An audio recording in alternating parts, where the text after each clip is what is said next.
Assalamualaikum warahmatullahi wabarakatuh. Selamat pagi dan salam sejahtera untuk kita semua. Jalan-jalan ke kota Medan, jangan lupa singgah ke WISU. Perkenalkan, nama saya Juliana Boruharap SEMM. Saya adalah salah satu dosen program studi S1 di Fakultas Ekonomi dan Bisnis Universitas Islam Sumatera Utara. Video ini adalah merupakan pernyataan diri dosen dalam unjuk kerja Tridharma Perguruan Tinggi atau PDD UKT PT, khususnya dalam bidang pengajaran, merupakan salah satu syarat untuk sertifikasi dosen periode 2026. Pada kesempatan kali ini, saya akan memaparkan secara singkat mengenai mata kuliah yang saya ampuh. Salah satunya adalah mata kuliah Manajemen Perubahan yang dilaksanakan pada semester genap. Mata kuliah ini wajib diikuti oleh seluruh mahasiswa di semester 6.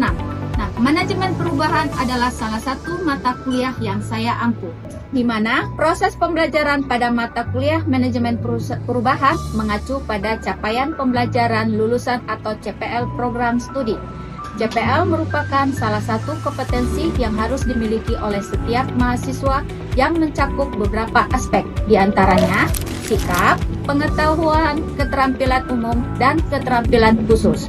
Mata kuliah ini memiliki bobot 3 SKS yang terdiri dari kegiatan tatap muka, pembelajaran terstruktur, dan pembelajaran mandiri. Berdasarkan CPL tersebut, kemudian diturunkan menjadi CPMK atau capaian pembelajaran mata kuliah. Pada mata kuliah ini, CPMK diturunkan agar mahasiswa mampu memahami konsep perubahan organisasi, menganalisis faktor-faktor pendorong dan penghambat perubahan. Untuk CPMK, proses pembelajaran dirancang dengan pendekatan Student Center Learning atau SCL, yang menempatkan mahasiswa sebagai objek utama dalam proses pembelajaran.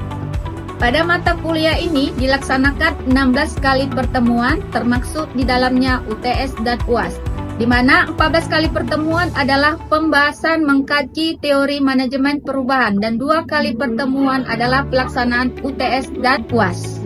Adapun bahan kajian materi pembelajaran yang terdiri dari 1. Konsep dasar dan ruang lingkup manajemen perubahan. Yang kedua, faktor pendorong perubahan organisasi. Yang ketiga, teori dan model manajemen perubahan. Yang keempat, peran pemimpin dan budaya organisasi dalam perubahan. Yang kelima, diagnosa organisasi dan identifikasi kebutuhan perubahan. Yang keenam, resistensi terhadap perubahan, konsep dan jenis. Yang ketujuh, strategi mengelola resistensi perubahan. Yang kedelapan, perencanaan perubahan organisasi berbasis MSDM. Yang kesembilan, desain implementasi perubahan yang efektif. Yang ke-10, komunikasi dalam manajemen perubahan. Yang ke-11, monitoring dan evaluasi perubahan organisasi. Yang ke-12, etika dan tanggung jawab dalam proses perubahan. Yang ke-13, peran change agent dalam organisasi. Dan yang terakhir adalah pertemuan ke-14, studi kasus dan presentasi proyek manajemen perubahan. Pada awal pertemuan perkuliahan, saya dan mahasiswa melakukan kontrak perkuliahan, di mana kontrak perkuliahan ini merupakan dokumen tertulis yang menyatakan kesepakatan antara dosen dan mahasiswa, di mana terdiri dari hak dan kewajiban, serta aturan dalam satu mata kuliah selama 1 semester. Metode pembelajaran yang saya gunakan adalah melalui ceramah, diskusi kelompok, studi kasus, presentasi, project based learning yang diselesaikan oleh mahasiswa, di mana mahasiswa akan mengumpulkan tugas atas materi yang sudah diajarkan. Seluruh aktivitas pembelajaran disusun secara sistematis dalam RPS, sehingga setiap pertemuan memiliki keterkaitan yang jelas dengan CPMK yang dicapai.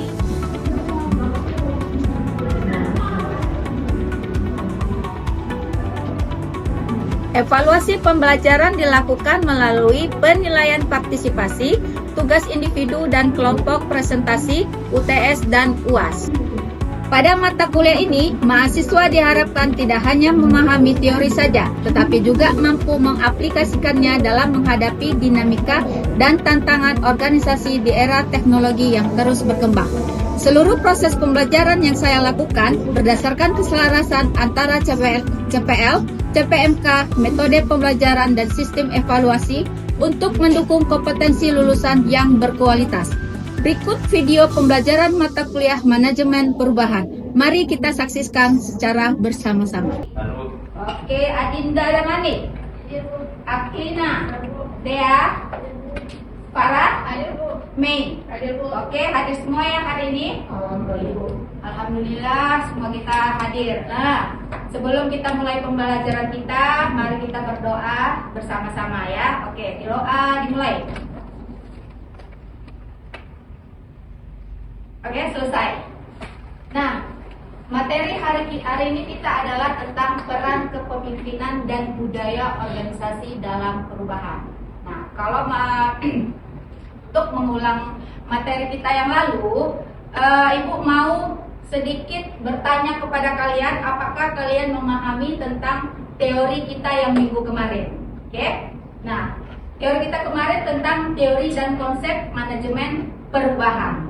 Nah, di teori manajemen itu ada 4 para ahli yang mengemukakan bahwa manajemen perubahan itu menurut Kurt Lewin ada 3 tahap. Nah, kalau Ibu boleh tahu, Adit, apa yang 3 tahap manajemen perubahan yang menurut Kurt Lewin? Menurut Kurt Lewin itu ada 3 tahapan, Bu. Yang pertama itu pencairan atau unfreeze, yang kedua itu perubahan atau movement, yang ketiga itu pembukuan kembali atau refresh. Kalau pencairan itu tahap persiapan untuk meyakinkan organisasi bahwa perubahan sangat diperlukan dan membuang kebiasaan lama. Untuk perubahan atau movement itu tahap pelaksanaan atau transisi di mana ide-ide baru dimulai diterapkan dan anggota organisasi mempelajari cara kerja yang baru. Oke. Terus yang selanjutnya itu pembekuan kembali atau refresh. Tahap pembekuan dan stabilisasi agar perubahan menjadi norma atau budaya kerja yang permanen. Nah, itu kalau refresh, pembukuan. Berarti ada 3 tahap berdasarkan Kurt Lewin. Nah, kemudian kalau berdasarkan John P. Kotter, Rizky bisa? Nah, apa coba? Ada 8 tahap itu. Apa aja? Untuk menciptakan agensi. Yang kedua, membangun koalisi. Oke. Yang ketiga, bentuk visi dan strategi. Yang keempat, komunikasi. Ya. Yang kelima, memberdayakan karyawan dengan menghilangkan hambatan. Yang keenam, menciptakan kemenangan jangka pendek. Yang ketujuh, mempertahankan momentum dan melakukan konsolidasi. Yang ke-8, jadikan perubahan sebagai budaya tidak berubah. Nah, itu yang berdasarkan dengan John P. Kotter ya, ada 8 tahap. Kalau si Kurt Lewin tadi ada 3 tahap. Nah, kalau kemudian yang ke para ahli yang selanjutnya ada Atkar dan ada McKenzie. Nah, mereka lah yang mengemukakan teori manajemen perubahan. Oke, Ibu rasa kalian sudah paham mengenai teori kemarin. Nah, kita lanjut dengan teori peran kepemimpinan dan budaya organisasi dalam perubahan. Oke. Nah, apa itu manajemen perubahan? Mari. Suatu progres untuk merencanakan atau mengelola dan mengevaluasi perubahan dalam organisasi yang tujuannya itu untuk mengubah dan dapat tercapai perubahan secara efektif, serta dapat meminimalisasikan resisten dari individu dan kelompok. Oke, manajemen perubahan atau change management yaitu suatu proses untuk merencanakan, melaksanakan, mengelola, mengevaluasi perubahan dalam organisasi agar tujuan perubahan dapat tercapai secara efektif serta dapat meminimalisasikan resisten dari individu dan kelompok. Itu yang dinamakan dengan manajemen perubahan. Jadi setiap organisasi itu perlu mengadakan adanya perubahan. Perubahan itu apa yang dirubah adalah sistemnya yang dirubah, bukan orangnya yang dirubah ya. Yang perlu dirubah dalam organisasi itu adalah sistemnya. Oke, selanjutnya. Nah, tahapan manajemen perubahan. Kita lihat di sini ada bagian perencanaan. Apa itu bagian perencanaan? Yaitu sebagai landasan di mana strategi dirumuskan. Nah, fokus utamanya apa? Mengidentifikasi masalah. Jadi kalau sebuah organisasi mengadakan perubahan, diidentifikasi dulu masalahnya apa ya. Kemudian analisis dampak. Nah, memetakan bagaimana perubahan dapat mempengaruhi budaya, proses, teknologi, dan sumber daya manusianya. Nah, kalau Ibu tanya, budaya organisasi itu apa? Apakah ini termasuk budaya organisasi? Termasuk. Termasuk ya. Yang namanya budaya organisasi itu termasuk dari norma, kemudian aturan-aturan. Nah, aturan seperti apa? Misalnya kalau di universitas ini, nah etika berbusana itu merupakan salah satu budaya organisasi pada semenjak berdirinya organisasi. Itu yang dinamakan budaya organisasi. Kemudian penyusunan strategi. Nah, langkah-langkah dan sumber daya apa yang dibutuhkan. Oke, itu dari tahapan manajemen perubahan di bagian perencanaan. Kemudian mengelola. Nah, tahap ini berfokus pada persiapan sumber daya manusia, infrastruktur agar siap menghadapi sumber daya manusia. SDM itu siapa? Sumber daya manusia itu siapa kalau dalam organisasi? Semua karyawan yang berperan. Nah, semua orang yang terlibat dalam organisasi itu yang dinamakan SDM. Nah, seperti manajemen komunikasi, menyampaikan informasi adanya perubahan agar tidak terjadi resistensi. Kalau Ibu boleh tahu, Farid, apa resistensi?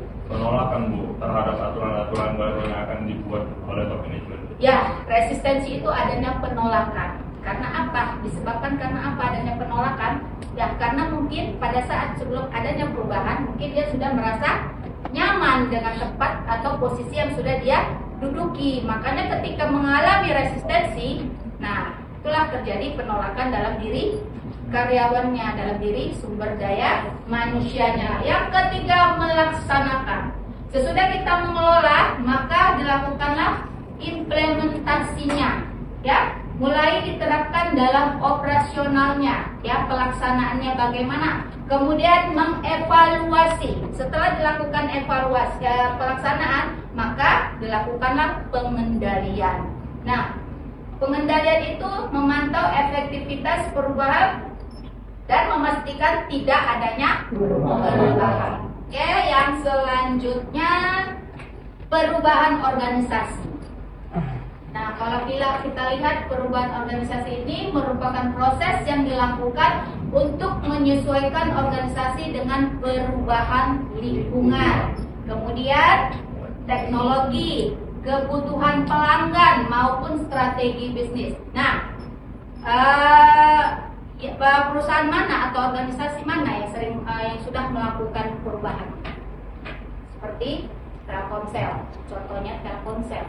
Apa yang dilakukan mereka dalam perubahan ini? Yang tadinya dari telepon rumah menjadi telepon genggam atau telepon selular, ya, itu yang mereka lakukan melalui perubahan organisasi. Dari telepon rumah kemudian menjadi telepon genggam. Yang tadinya kita melakukan pembayaran langsung ke tempatnya bisa melalui aplikasi. Contohnya seperti apa? Pembayaran melalui aplikasi. Top up pakai internet itu.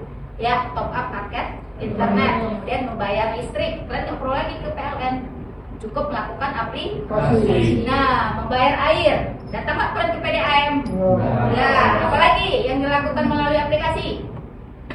Pajak bisa melalui aplikasi. Nah, ya, itu yang dilakukan pada sebuah organisasi yang melakukan perubahan. Sudah banyak itu karena masuknya teknologi. Oke, lanjutnya. Nah, peran kepemimpinan dalam perubahan organisasi. Kepemimpinan adalah kemampuan seseorang untuk mempengaruhi, mengarahkan, dan memotivasi anggota organisasi agar mau bekerja sama mencapai tujuan bersama. Dalam konteks perubahan, pemimpin berperan sebagai agen perubahan yang mengarahkan organisasi menuju kondisi yang lebih baik. Ya, jadi ketika ada dilakukan perubahan organisasi, maka peran pemimpinlah yang paling utama dalam melakukan perubahan tadi. Oke, kalian sudah belajar kepemimpinan kan? Nah, kalau bagaimana anggap diri kalian sebagai seorang pemimpin? Bagaimana cara kalian untuk menghadapi perubahan organisasi? Ray, gimana Ray? Apa yang kamu lakukan ketika adanya perubahan organisasi? Itu dengan melakukan atau melatih, mengembangkan, memberikan komunikasi kepada karyawan, karena kamu adalah tonggak utama dalam perubahan organisasi. Anggap diri kamu sebagai pemimpin. Bagaimana ketika kita melakukan perubahan, nah peran pemimpin itu sangat penting dalam perubahan organisasi. Oke. Nah, peran pemimpin dalam perubahan, ya. 1. Menentukan visi dan arah perubahan. Visinya apa? Setiap organisasi pasti punya visi. Visi itu apa? Tujuan. Nah, arahnya kemana? Ya, pemimpin harus memiliki visi yang jelas mengenai tujuan perubahan sehingga seluruh anggota organisasi memahami alasan dan manfaat perubahan tersebut. Kemudian mengkomunikasikan perubahan. Perubahan sering menimbulkan ketidakpastian, oleh karena itu pemimpin harus menyampaikan informasi secara terbuka mengenai apa alasan dilakukan perubahan. Kemudian tujuan perubahan itu apa? Nah, manfaatnya apa? Kemudian dampak perubahan bagi karyawan itu apa? Nah, yang tadinya SDM-nya yang gaptek tentang teknologi, maka diberikan pelatihan atau pengembangan. Nah, itu yang harus dilakukan oleh pemimpin. Nah, memotivasi karyawan. Sebagai seorang pemimpin, kita harus bisa memotivasi karyawan. Nah, pemimpin harus memberikan dorongan agar karyawan memiliki semangat menerima perubahan. Nah, ini kenapa? Karena pemimpin itu memberikan motivasi. Karena sebagian sumber daya manusianya pasti ada mengalami yang namanya resistensi. Kemudian cara memotivasinya bagaimana? Memberikan penghargaan, melibatkan karyawannya, memberikan pelatihan, dan menunjukkan manfaat perubahannya. Nah, kalau melibatkan karyawan itu seperti apa? Dengan memberikan pelatihan. Selain memberikan pelatihan, mempromosikan jabatan kepada karyawan. Begitu cara pemimpin memotivasi karyawan. Nah, mengatasi resistensi perubahan. Ya, tidak semua anggota organisasi siap menerima perubahan. Karena apa? Seperti yang di awal Ibu bilang tadi, ketika mengalami resistensi, pasti banyak karyawan yang merasa dirinya dirugikan. Karena apa? Karena pada posisi yang awal dia duduki, dia merasanya nyaman. Ketika dilakukan perubahan, nah dialah merasa adanya penolakan. Yang pas selama ini fasilitas oke-oke aja, kemudian kedudukan dia, gaji dia juga sudah lumayan, maka ketika mengalami resistensi, dia menolak secara pribadi, ya.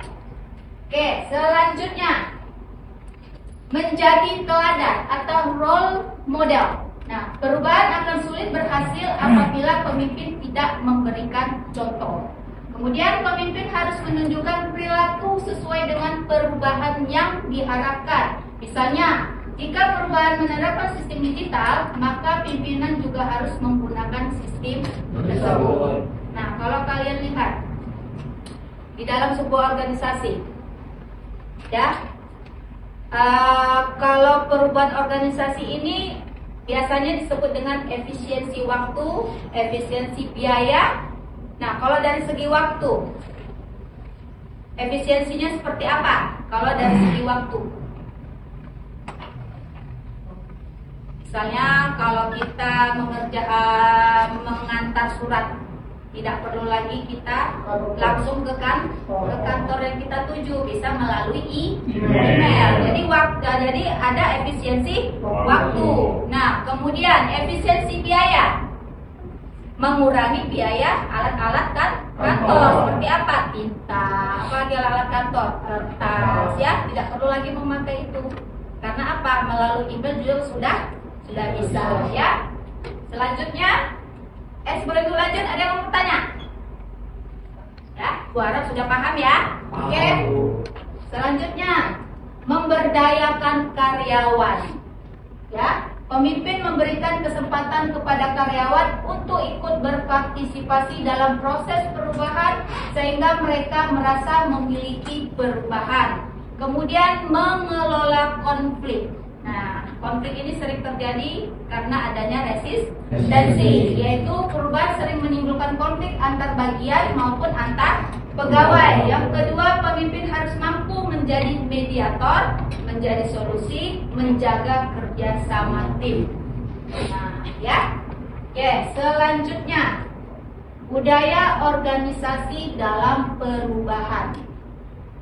Nah, budaya organisasi adalah seperangkat nilai, norma, keyakinan, kebiasaan, dan cara bekerja yang dianut bersama oleh anggota organisasi. Kemudian budaya organisasi menentukan bagaimana anggota organisasi berpikir, bersikap, dan bertindak dalam menjalankan pekerjaannya. Nah, peran budaya organisasi dalam keberhasilan perubahan, yaitu budaya organisasi berperan untuk meningkatkan kesiapan perubahan, mengurangi resistensi, mempercepat adaptasi, meningkatkan kerjasama, kemudian memperkuat komitmen terhadap tujuan organisasi. Selanjutnya ya, ada yang dinamakan dengan faktor keberhasilan perubahan. Kalian lihat ya, keberhasilan perubahan dipengaruhi oleh beberapa faktor, yaitu kepemimpinan yang visioner dan konsisten, budaya organisasi yang adaptif dan inovatif, komunikasi yang efektif, keterlibatan seluruh anggota organisasi, kemudian pelatihan dan pengembangan kompetensi, dukungan manajemen puncak. Nah, manajemen puncak ini seperti apa? Dia seperti gambar piramida terbalik. Nah, kalau manajemen puncak itu terdiri siapa aja? Top manajemen. Terdiri dari top manajemen itu ada middle, ada lower. Nah, kalau top manajemen itu apa aja? Direktur ya. Kemudian pemilik saham. Kalau middle, manager. Kalau lower, pekerja karyawan. Supervisor. Baru di bawahnya kan karyawan ya. Kemudian evaluasi dan perbaikan berkelanjutan. Nah, ini sebelum kita mengakhiri perkuliahan ini, Ibu ada tugas untuk kalian, ya, membahas tentang kasus. Nah, dari kasus ini kalian analisis apa permasalahan yang terjadi pada kasus ini. Nah, caranya kalian buat kelompok. Nanti minggu depan kita presentasikan dan kita diskusikan. Oke? Paham? Nah, nanti soal kasus ini Ibu kirim ke WA grup kita ya. Nah, jadi nanti kalian pilih kelompok aja masing-masing. Mungkin ada 3 kelompok ya. Satu kelas ini ya. Nanti kita presentasikan. Tugas kalian menganalisis dari kasus ini. Nah, ada yang mau bertanya tentang tugas? Sudah? Pas ya? Gua harap sudah paham semua ya. Nah, dan yang terakhir, kesimpulan dari materi kita adalah kepemimpinan dan budaya organisasi merupakan 2 elemen utama dalam keberhasilan perubahan organisasi.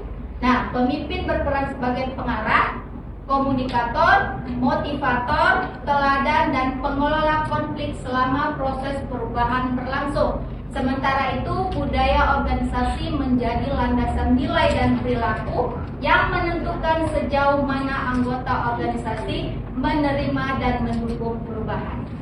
Sampai di sini ada pertanyaan? Paham? Jadi kalau minggu depan Ibu tanya, udah paham ya? Oke, alhamdulillah kalau sudah paham, maka sampai disinilah pertemuan kita hari ini. Ibu mengucapkan terima kasih. Assalamualaikum warahmatullahi wabarakatuh. Waalaikumsalam warahmatullahi wabarakatuh.